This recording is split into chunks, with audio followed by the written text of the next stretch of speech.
पुराणों में एक कहानी है जो हमें सिखाती है कि भक्ति का सही मार्ग अहंकार रहित होना चाहिए। नारद मुनि, जो भगवान विष्णु के महान भक्त थे, हमेशा अपने भक्ति भाव के कारण सभी के सम्मानित थे।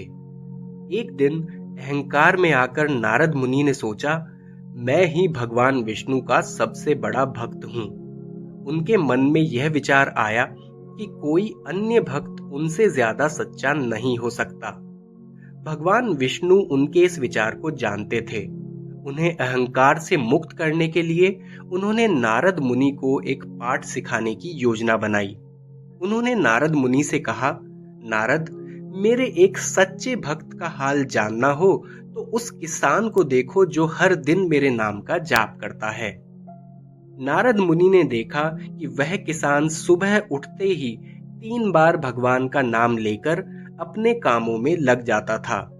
दिन भर खेतों में मेहनत करता और रात को सोने से पहले भी भगवान का स्मरण करता था।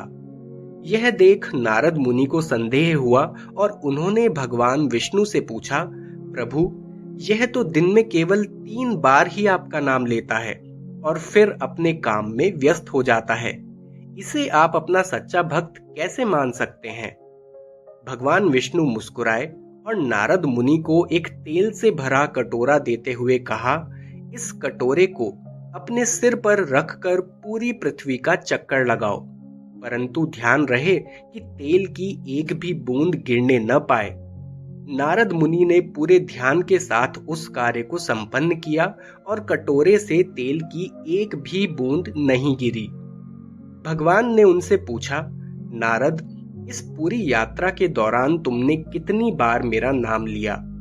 नारद ने उत्तर दिया, प्रभु, मैं तो इस कटोरे में ही इतना ध्यानमग्न था कि एक बार भी आपका स्मरण नहीं कर पाया।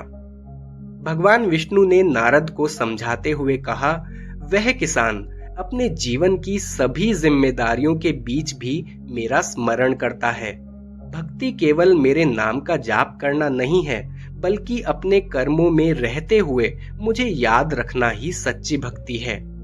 इस प्रकार भगवान विष्णु ने नारद मुनि को अहंकार त्याग कर सच्ची भक्ति का मार्ग दिखाया। कहानी का संदेश है कि भक्ति का मार्ग अहंकार रहित होना चाहिए और सच्ची भक्ति वही है जो हर परिस्थिति में भगवान को याद रखे। यदि आपको यह कहानी पसंद आई हो और आप इसी तरह की और प्रेरणादायक कहानियां देखना चाहते हो तो कृपया हमारे चैनल को सब्सक्राइब करें, इसे अपने दोस्तों के साथ शेयर करें और लाइक बटन दबाना न भूलें।